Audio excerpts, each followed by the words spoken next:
우리가 지금 하나님의 큰일이라고 하는 바빙크의 책을 참조해서 성경 말씀을 살펴보고 있습니다.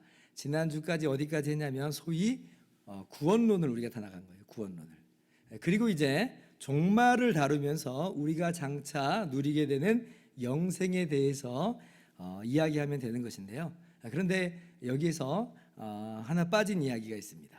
꼭 알아야 되는 건데 그게 뭐냐면 우리가 이 땅에서 그리스도의 몸인 교회로 존재한다라고 하는 것을 반드시 언급하고 지나가야 돼요. 단도직입적으로 말씀드린다면 우리의 구원은 개인적인 사건이죠. 그러나 동시에 구원이라고 하는 것은 공동체의 사건이다라고 하는 겁니다. 그래서 우리가 구원론에서 바로 종말론으로 가버리면 뭘 빠뜨리고 뭘 놓치는 게 되냐면 교회라고 하는 그리스도의 몸인 공동체를 놓치게 되는 거예요. 근데 이제 우리가 많은 경우 어때요? 이 부분을 좀 쉽게 간과하고 넘어가 버리기 일쑤입니다. 그냥 구원론에서 종말론으로 우리가 가버리는 거예요. 그러니까 교회가 어떻게 돼버려요? 우리의 신앙생활에 있어서 하나의 좋은 옵션과도 같은 형태로 전락하게 됩니다. 그러니까 구원받는 것에 있어서는 필수적인 게 아닌 게 돼버리는 거예요. 옵션이에요. 선택사항이에요. 교회에 속하면 좋긴 한데 굳이 이건 필수는 아니야 라고 하는 정도의 이야기로 전락해 버리게 된다는 거죠. 그런데 그것은 성경적인 이야기가 아닙니다. 성경은요, 우리의 구원을 두고 하시는 말씀이 개인적인 사건임과 동시에 이것은 공동체 사건이다 라고 규정을 지어줘요. 이게 어디서부터 이제 드러나 있냐면 창세기 3장의 인류의 타락과 그리고 그 이후에 하나님께서 이루시는 인류의 회복에 있어서 이미 나타나 있어요. 한번 여러분 생각해 보세요. 아담이 하나님께서 먹지 말라고 하는 선악을 알게 한 나무 열매를 불순종하여 따먹었습니다. 그걸 먹는 날에는 반드시 죽으리라 했는데 반역을 한 거죠. 그런데 보세요. 그 죄악이 비단 아담 한 사람만의 죄악이다 이렇게 말씀하세요? 그렇지 않죠. 아담 한 사람의 죄악이면서 동시에 아담 안에서 온 인류가 함께 범죄한 것이다. 그러니까 개인적인 범죄이면서 공동체적 범죄인 거예요. 이것을 우리가 원죄라고 했죠. 원죄. 그러면 구원은 어떤가라고 할 때에 로마서 5장을 보면 이러한 아담의 타락과 그리고 예수님에 대해서 아담과 예수님에 대해서 서로 비교하는 거예요. 5장 로마서 5장 14절 보면 아담은 오실자의 모형이다 이제 그러거든요. 그래서 아담 한 사람의 범죄로 말미암아 죄와 사망이 이 세상에 들어와서 모든 사람이 마치 한 덩어리처럼 사망의 종살이하는 죄인이 되었다 하시는데, 그런데 반대로 예수님 한 사람의 순종으로 말미암아 많은 사람이 생명을 얻게 됐다 말씀하시죠. 로마서 5장 17절 한번 같이 읽어봅시다. 시작.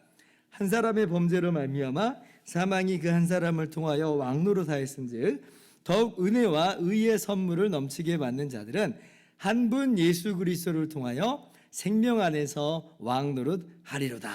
여러분 이게 무슨 말이냐면 역시 한 덩어리라고 하는 거예요. 그러니까 아담을 머리로 하는 한 덩어리의 인류, 그죠? 근데 이제 이거는 아담의 범죄로 인해서 다 죄인 돼버린 인류예요. 근데 그 한 덩어리가 있는데, 근데 이제 어떤 지금 한 덩어리의 인류가 출현하게 되냐면 예수님을 머리로 하는 새로운 한 덩어리의 인류가 탄생하게 됐다는 거예요. 한 분 예수 그리스도를 통하여 생명 안에서 왕노릇하리로다라고 하는 그 의미는 바로 그런 의미입니다. 우리의 구원은 그래서 어떻게 주어지는 거냐라고 할 때에 전적으로 예수 그리스도와의 이 하나됨 안에서 주어져요. 예수 그리스도와 분리된 구원, 분리된 영생은 없습니다. 예수 그리스도와의 연합으로 말미암는 구원이에요. 그럼 이제 쉽게 한번 이게 설명을 한번 해보겠습니다. 내가 예수 그리스도와 하나가 되었는데, 그죠? 그렇게 해서 우리가 구원을 받은 것인데, 그러면 나도 그렇고 저 사람도 분명히 예수님을 믿어서 하나가 되어서 구원을 받는 거죠. 그러면 나와 저 사람과의 관계는 그럼 어떻게 되는 걸까요? 예수님과 하나가 돼서 구원받았어요. 우리 모두가 예외 없습니다. 그럼 뭐예요? 그럼 나와 저 사람이 별개냐? 라고 할 때 그렇지 않죠. 나와 예수님과의 연합과 교통이 있고 저 사람과 예수님과의 연합도 교통이 있다면, 그러면 나와 저 사람 사이에서도 예수 그리스도 안에서 교통함이 있는 거예요. 없으면 이상한 겁니다. 그럴 리는 없거든요. 한 주 예수 그리스도 안에서, 우리의 머리가 되신 예수 그리스도 안에서 서로 간에도 하나됨이 있는 거다. 서로 간에도 교통이 있다. 그래서 우리의 구원은 개인적 차원에서의 구원이면서 동시에 공동체적인 사건이다. 예수님은 새로운 한 덩어리의 인류, 새로운 한 덩어리의 새 인류의 머리요 구원자하세요. 그러므로 예수님을 믿는 우리 신자들은 이게 우리의 자유로운 옵션 사항으로 교회를 선택하는 게 아닙니다. 믿었다라고 하는 것 자체로 이미 예수 공동체의 일원이 되는 거예요. 그러니까 신자라고 한다면, 그가 구원받은 자라고 한다면 처음부터 결코 홀로 서 있는 존재가 아니라라고 하는 겁니다. 여러분, 이건 뭐 일반 사회 속에서도 쉽게 예를 찾아볼 수가 있는데, 예를 들면 어느 뭐 아들, 딸 가정이 있는 가정 한번 있다고 생각해 보세요. 그 가정에 아기가 새로 태어났어요. 그럼 뭐예요? 아기는 분명히 하나의 새로운 인격입니다만은 동시에 가정 공동체라고 하는, 가정이라고 하는 공동체의 일원으로 태어나는 거잖아요. 이게 뭐 새로 태어난 아기의 취사 선택이 있는 건 아니다라고 하는 겁니다. 처음부터 그냥 가족이에요. 그러니까 이런 것들이 교회의 이 하나됨, 교회의 한몸됨을 잘 보여주는 좋은 예시라고 이제 할 수가 있는 겁니다. 오늘 우리가 함께 읽은 에베소서 4장 말씀은 이 사실을 분명하게 언급하고 있습니다. 한번 교독합시다. 자, 평안에 매는 줄로 성령이 하나 되게 하신 것을 힘써 지키라.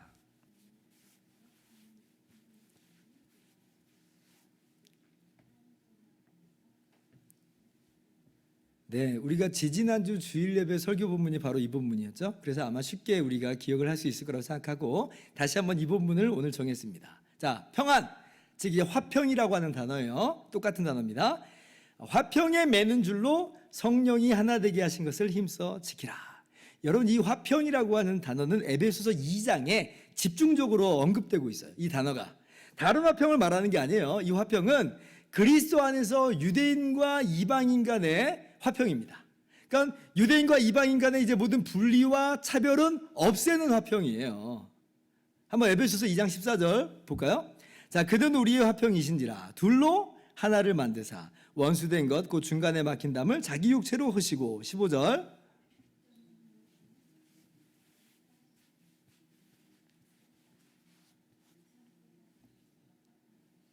자, 화평이라는 단어가 지금 계속 나오고 있죠. 율법이 있는 유대인도 율법이 없는 이방인도 모두 죄인들이에요. 스스로 구원할 수 없는 존재들인데, 그런데 오직 예수님께서 그들을 위해서 대신 십자가에서 피 흘려 죽으심으로 그들의 모든 죄를 사하셨습니다. 유대인이나 이방인이나 차별 없이 주님의 은택을 베풀어 주신 거예요.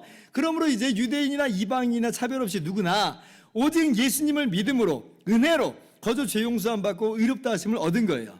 그래서 예수님께서는 우리의 화평이신지라예요. 둘로 하나를 만드사 유대인이나 이방인이나 예수 믿는 사람이라면 이제 하나라고 하는 겁니다. 15절 이는 이 둘로 자기 안에서 한 세 사람을 지어 화평하게 하시고. 한 세 사람 지었다 그러죠? 하나예요. 한 덩어리예요. 우리가 받은 구원은 예수 그리스도 안에서 단순히 개별적으로 받은 구원일 뿐 아니라 한 덩어리 안에서의 구원이다 라고 하는 거예요. 그죠? 그래서 에베소서 4장 4절로 오늘 본문 말씀으로 다시 가보면 몸이 하나요 성령도 한 분이시니 이와 같이 너희가 부르심의 한 소망 안에서 부르심을 받았느니라. 몸이 몇 개요? 몸이 하나요. 그리스도를 머리로 하는 몸이 예수님 믿는 사람의 숫자만큼 뭐 한 30억 개의 몸이다? 아니에요. 몸이 하나요. 몸이 하나요. 예수님께서는 그 하나인 몸의 구원자, 그 하나인 몸의 머리이신 거죠. 성령도 한 분이시니 우리가 성령으로 말미암아 그리스도의 몸으로 연합한 거잖아요. 한 성령의 역사입니다. 그러니까 성령이 한 분이셔서 한 몸 되게 하신 거지, 우리가 성령 안에서 각기 그리스도의 각기 다른 몸으로 그렇게 연결되고 연합한 것은 아니다라고 하는 것이에요. 제가 언젠가도 그래서 우리가 용어 사용을 굉장히 주의해야 된다 이렇게 말씀드렸습니다.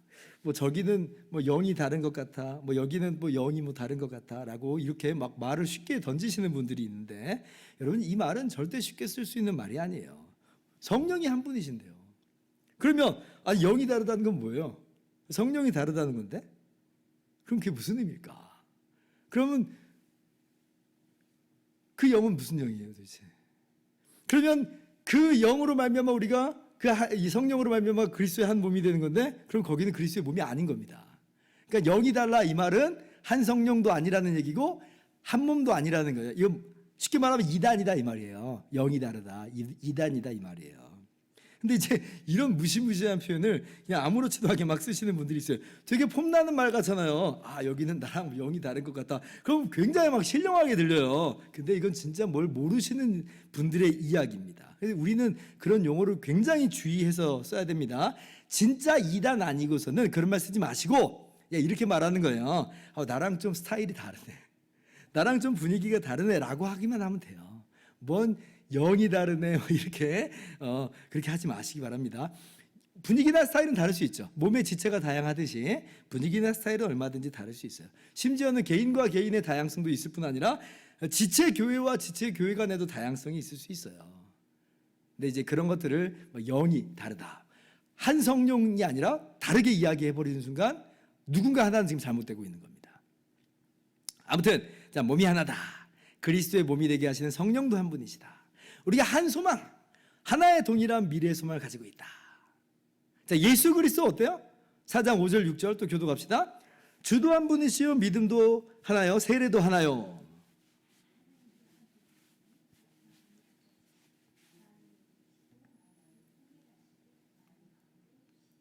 자, 주도 한 분이시다. 뭐 너무 당연한 얘기죠. 우리의 구원자의 주인이시며 머리이신 한 분 예수 그리스도세요. 그래서 믿음도 하나고 세례도 하나입니다.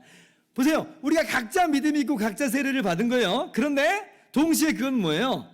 한 주 대신 예수님을 믿는 것이고 한 주 대신 주님과 연합된 한 몸이 되는 세례인 거예요. 그래서 두 믿음 아니라 두 세례가 아니라라고 하는 것이죠. 한 믿음이요 한 세례다.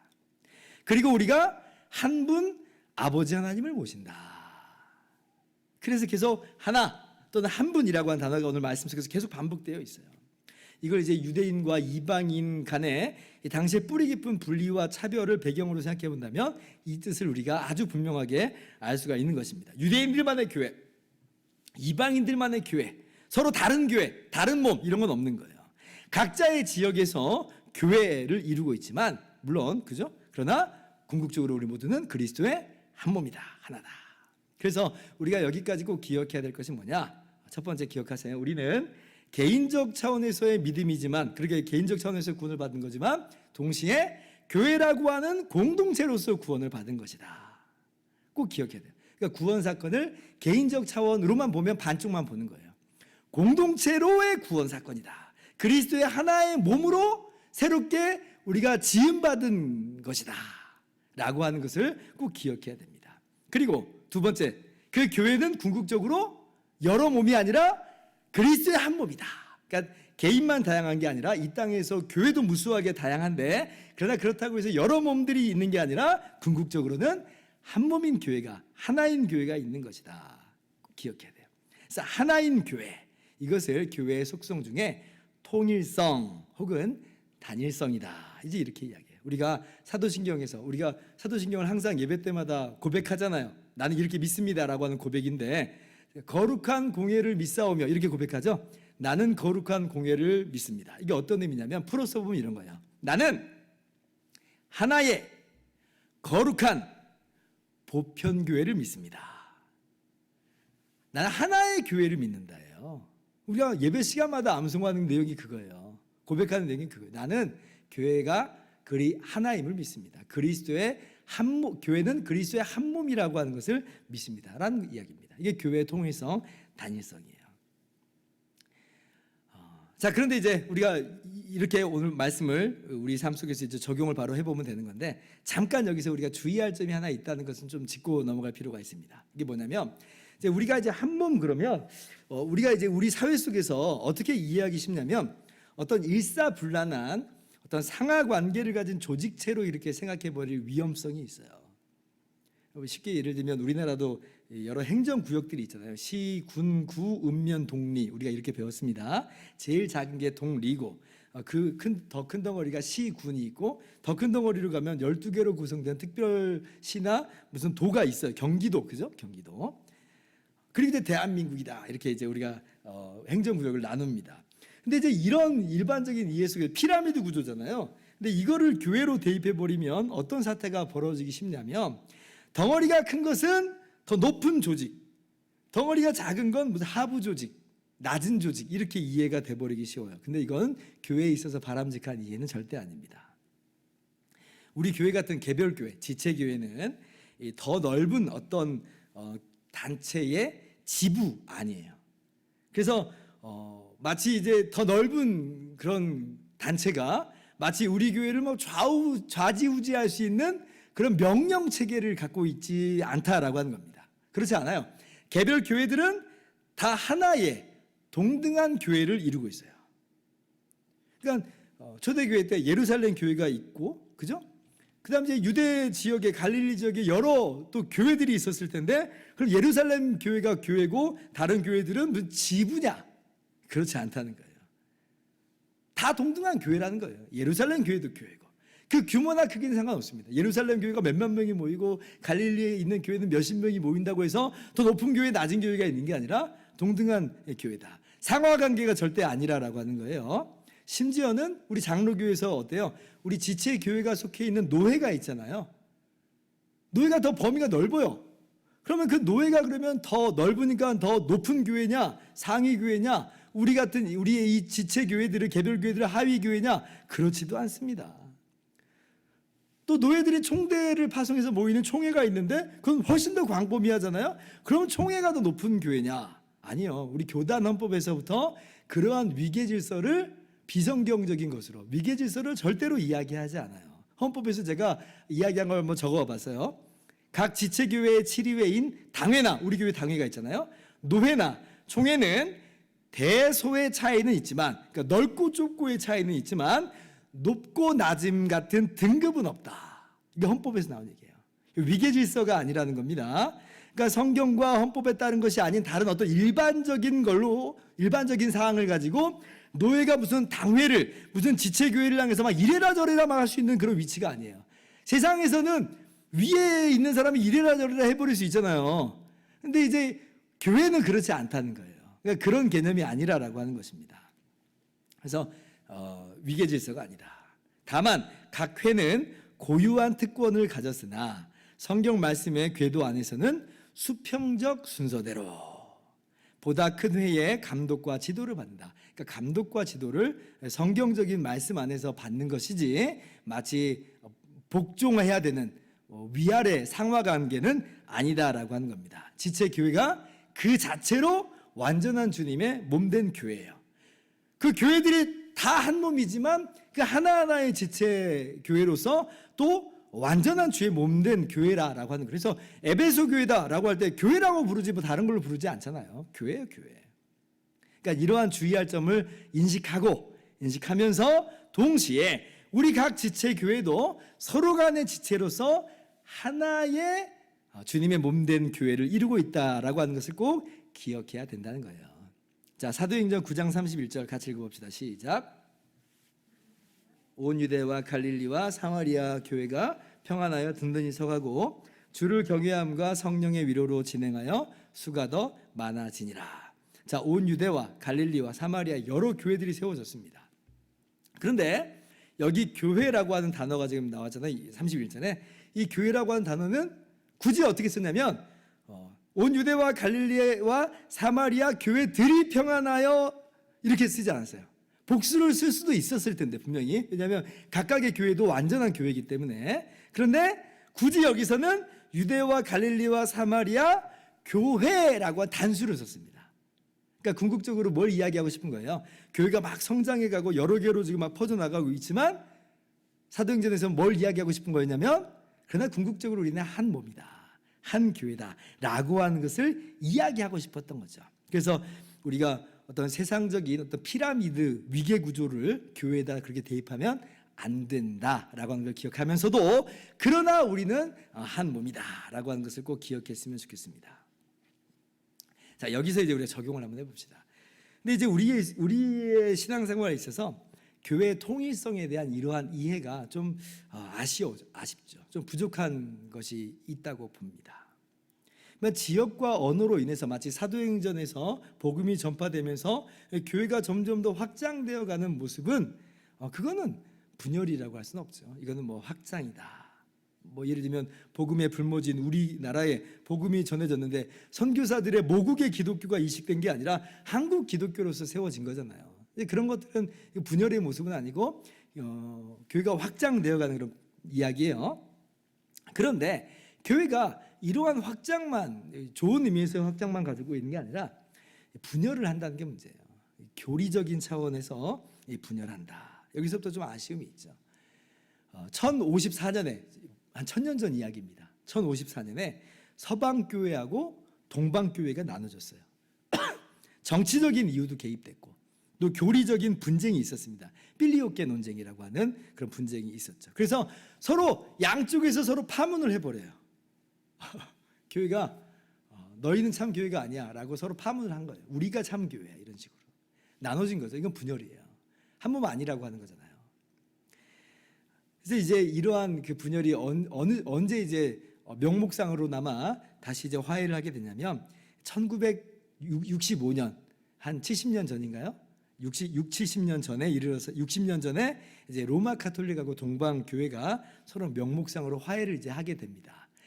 900년간의 분열이 있었던 거예요.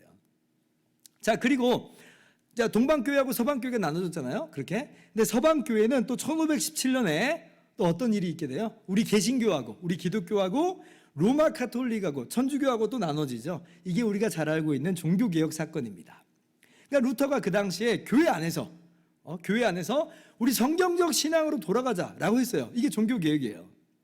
그러니까 이건 이제 루터의 고유한 이야기가 아니라 그 전에 수많은 개혁자들이 그렇게 이야기를 했고 그렇게 말하는 것으로 말미암아 무수한 사람들이 순교를 당했습니다. 근데 이제 루터는 하나님의 보호하심과 섭리로 말미암아 죽임을 당하지 않고 계속 이야기를 할 수 있는 상황이 된 거예요. 그런데 이제 로마 카톨릭에서 어떤 일을 하게 돼요? 루터를 파문해 버리죠. 루터의 이야기를 따른 사람을 이단으로 정죄해 버립니다. 당시에 우리 개신교는요, 뭐 이렇다 할 맞설 수 있는 세력이라는 게 없었어요. 그냥 일방적으로 당하는 거예요. 그러니까 우리 스스로 막 떨어져 나가자 해서 떨어진 게 아니라 성경적 신앙으로 돌아가자라고 한 거예요. 근데 이제 파문을 당했어요. 여기에서 그럼 개신교가 할 수 있는 건 뭐냐? 그럼 로마 카톨릭 뭐 파문한다. 우리 그럴 세력이 없다니까요. 루터가 할 수 있는 건 유일하게 이것밖에 없어요. 이 교황의 파문 교서를 불사르는 것밖에 할 수 있는 게 없어요. 파문, 이거는 그냥 종이 쪼가리에 불과하다라고 얘기한 거죠. 우리는 계속 성경적인 바른 교리를 이야기하겠다는 거예요. 그래서 이제 당시에 종교개혁자들이, 이 개신교도들이 로마 카톨릭에서 정말 많이 순교를 당하죠. 이 종교 재판을 막 통해서 죽임을 당하고 그런 일을 겪었습니다.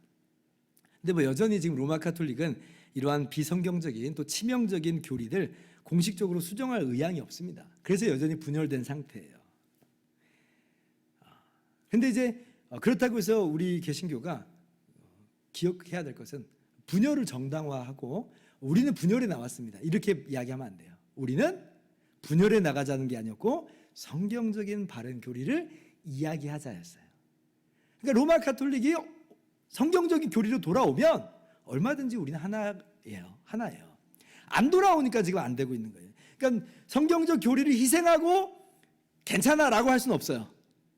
그건 야합이죠, 야합. 그러니까 우리는 계속해서 바른 교리를 이야기하고 있어요. 돌아올 때까지. 돌아올 수 있을지는 모르겠어요. 동방교회하고 서방교회도 뭐 900년 후에 뭐 명목상이나마 좀 이렇게 화해를 했다고 하니까 언젠가는 그런 일이 있을지는 모르겠습니다만 아직도 뭐 감감무소식이니까 계속 우리는 기다리고 있다.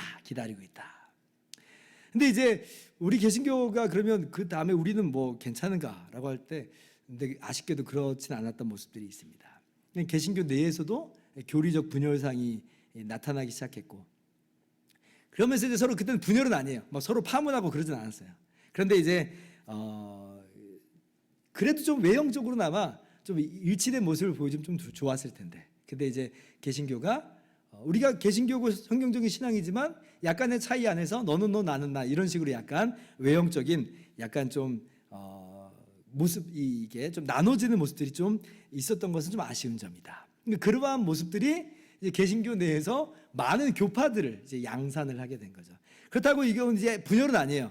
분열은 아닌 게 왜냐하면 우리가 그래도 한 몸이라고 하는 그리스도의 한 몸 의식은 공유하고 있거든요. 그러니까 우리가 한 몸 의식을 놓치면 안 됩니다. 근데 이제 자칫 이제 우리가 어떤 생각을 하게 되냐면 개신교 내에서 이 교파들을 너는 너 나는 나 이렇게 마치 단절을 시켜버리는 순간 이제 그때는 우리가 너무 많이 나간 거예요. 그러면 안 된다. 우리 한국 교회 내에서도 많은 교파들이 있잖아요. 장로교, 뭐 감리교, 뭐 성결교, 뭐 순복음 침례교. 근데 우리가 궁극적으로는 그리스도의 한 몸이다라고 하는 그런 인식을 가져야 되고 서로 안에 한 몸 안에서의 교제를 우리가 충분하게 할 수 있다라고 하는 것을 꼭 기억을 해야 됩니다. 근데 이제 정말 눈살을 찌푸리게 하는 이 분열상은 뭐냐면 어떤 신학적인 교리적인 차이로 이렇게 그냥 그래도 한 몸이라고 하는 바운더리 안에 있지만 그냥 교제만 하는 그런 수준은 그나마 이해할 수 있겠어요. 근데 이제 같은 교단 한 교파 내에서 어떤 신학적이고 교리적인 문제가 아니라 이게 무슨 뭐 지역적인 문제라든지 정치적인 문제라든지 이권이라든지 사사로운 문제 때문에 서로 다른 이 조직을 구성해 나간다는 건 이거는 정말 마땅한 모습이 아니에요. 그래도 뭐 우리는 하나라고 생각은 하겠지만 그러나 이거는 사실 이렇게 해서 떨어져 나갈 얘기는 절대 아니라는 거죠. 외형적으로 이거 깨트릴 만한 이 소지가 이런 사항이 아닌 거예요. 그러니까 외형적인 분열이라고 하는 것도 우리가 좀 조심할 필요가 있습니다. 그래도 우리는 내면적으로는 한 몸이라고 하는 통일성을 가지고 있어요. 우리는 그렇게 생각하죠. 그런데 안 믿는 사람들이 볼 때는 저것들 뭐 하는 짓이야 라고 하기 쉽죠. 저것들 서로 사랑한다고 하더만 저게 무슨 사랑이야 라고 하기 쉬운 거예요. 우리 안에서도 심지어는 내면적 통일성까지 다 놓쳐버리고 너는 너 나는 나 하는 그러한 분열상을 우리 안에서도 갖게 돼버린다라고 하는 거예요. 여러분 주의할 건 제가 이렇다고 해서 무슨 WCC 같은 교회 일치운동 지지한다는 말 전혀 아니라고 했습니다. 이 기독교의 핵심 교리에 있어서 하나됨이 너무나 중요해요. 외형적으로 하나가 되는 것이 중요하기 때문에 기독교 핵심 교리는 그냥 아무렇지도 않게 괜찮다. 로마 천주교도 이제 다 괜찮다. 절대 그럴 수 없습니다. 그건 야합이라고 그래서요. 저는 거기에 대해서 단호히 반대한다는 걸 명확하게 하고, 그러나 이러한 교리적 신학적인 중요한 차이가 없음에도 불구하고 정치적인 지역적인 사사로운 이권 때문에 분열하는 그런 모습들은 전혀 바람직하지 않다. 외형적으로도 바람직하지 않다라고 하는 것을 여러분들에게 말씀을 드리는 것이에요. 자, 그러면 이제 이런 거대한 영역 안에서만 이러한 분열상들이 나타나고 있느냐? 그렇지는 않고 또 어떤 분열상들이 나타나 보여요? 지체교회와 지체교회 간에도 통일성을 우리가 염두에 두어야 됩니다. 그러니까 교회가 확장되어 가는 과정 속에서 새로운 교회가 세워진 건 좋아요. 그런데 마치 그 교회들이 너는 너 나는 나 하면서 마치 그냥 한 몸 아닌 것처럼, 그래서 교회가 교회끼리 서로 무슨 뭐랄까요? 이렇게 사회에서 무슨 가게들이 서로 경쟁하듯이 경쟁하는 모습은 꼴불견이다. 정말 꼴불견이죠. 그것은 마땅한 교회의 한몸됨에 대해 한몸됨으로 이루어진 그런 모양새는 절대 아니라라고 하는 거예요. 교회 간에 서로 비교하는 모습들, 교회 간에 서로 경쟁하는 모습들, 우리의 머리이신 예수님이 정말 안타까워하시는 모습일 겁니다. 뿐만 아니죠. 우리 교회와 교회 간의 경쟁뿐 아니라 우리 한 교회 내에서 예를 들면 예수의 교회 안에서의 그 통일성을 기억하는 것도 너무 중요해요. 우리 교회 안에도 여러 지체들이 있잖아요. 여러 다양함이 있어요. 그런데 이 여러 지체들 간에 서로 또 막 비교하고 경쟁하고 차별하고 한다면 이것은 또 우리의 한 주 대신 우리의 머리이신 주님께서 원하시는 모습이 아니다. 우리는 한 몸이다라고 하는 걸 꼭 기억해야 돼요. 오늘 말씀 이게 무슨 유대인과 이방인 교회만의 이 말씀이 아니라 교회 내에서도, 교회 간에도, 또 교회 내에서도 우리 개인에게 주시는 말씀이라고 하는 걸 기억해야 됩니다. 그래서 구역과 구역 간에 경쟁하는 것, 이것도 안 돼요. 개인과 교회 안에서 저 차별하는 것, 이것도 안 돼요. 우리는 주님의 그 화평 안에서 화평을 이루어 나가고 그렇게 한몸됨을 힘써 지켜야 되는 것입니다. 에베소서 4장 3절, 평안에 매는 줄로 성령이 하나 되게 하신 것을 힘써 지키라. 여러분 이 말씀을 여러분 마음 가운데 새기시기 바랍니다. 자, 이제 말씀 마칩니다. 바빙크는 이렇게 이제 마무리를 합니다. 이 통일성, 단일성은 지상의 교회, 우리 이 땅에 세워진 우리 교회에 있어서는 매우 불완전하고 결점이 많은 상태로 있을 수밖에 없다. 이해를 우리가 좀 해야 된다라고 하는 거예요. 왜냐하면 어때요? 우리도 그렇잖아요. 우리가 이미 하나님의 자녀로 구원받았고 이미 새 생명이 되었지만 아직 최종 완성된 모습은 아니고 계속 죄를 죽이고 주님을 닮아가는 성화의 모습을 가지고 있죠. 완전한 모습이 아니잖아요. 마찬가지로 교회도 우리라고 하는 이 개인들의 공동체잖아요. 그러니까 이것도 마찬가지로 아직 완성된 그런 형태는 아니에요. 교회의 통일성 역시 우리가 하나지만 완성되어서 지금 나타나 보여지지는 않다. 그럴 수밖에 없다. 이 땅에서는 그렇다라고 하는 겁니다. 그래서 우리 마음 같아서는 이 하나됨이 우리 눈에 가시적으로도 막 딱 완성된 보이는 모습으로 나타나면 정말 너무 좋겠지만 그러나 지금 당장 그렇지 않는 모습이라 할지라도 너무 실망하고 좌절하지 말고 우리도 마찬가지로 개인의 성화에 있어서 완성된 모습으로 나타나는 것이 분명한 것인 것처럼 교회의 통일성도 언젠가는 완성된 모습으로 그리스도의 한 몸으로서 밝히 드러나 보이는 그때가 오고야 말 것이에요. 그래서 우리가 그때를 바라보면서 개인과 개인 간의 이 연합, 교회와 교회 간의 연합, 그리스도 안에서 우리가 한 몸이라고 하는 것을 잘 이루어 나가는 저와 여러분들 되기를 주님의 이름으로 축원합니다.